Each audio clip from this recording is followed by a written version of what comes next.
Здравейте, аз съм Данчо и това ми е кандидатурата за EvilCraft. И да ви покажа какво съм строил. Всичко съм строил на креатив. Тук дървета. Никога не сте виждали в село в снежен сноубайл. Тук направиха малко, защото нямах много място. Фермите. За типа. За картофи, моркови и жито. И тук какво е станало, бе? Нещо. Някак са изчезнали от снега май. Това го чупим. Това е оригиналната къща, деца има в селото. Тук нещо като камина. Кладенеца. И да продължим нагоре. Тук като надлез нещо. Прозорчета. И тук сега трапезарията. Тук има разни музикални почи, да ги пускаме и си свири книги. И там няма още, ама нека ви покажа първо горе. Тук по пътеката.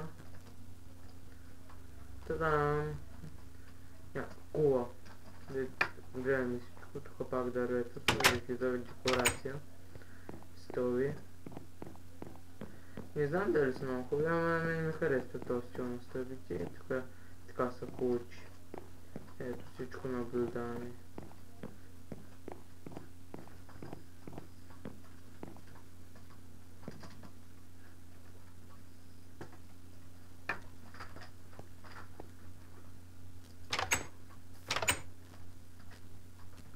Така надолу. И сега към спалнята. Сега так му направих преди малко. Тук гардероба, леглото и като рампа, нищо няма.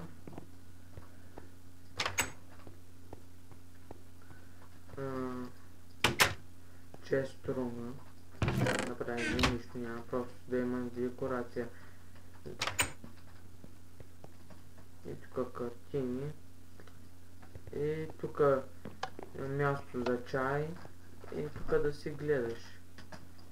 И тук това го видях в интернет, някъде в Фейсбук, или го видях, не знам къде. И ми хареса и го реших да го направя тук. И това ми е кандидатурата за EvilCraft. Надявам се да ме приемат. И довиждане.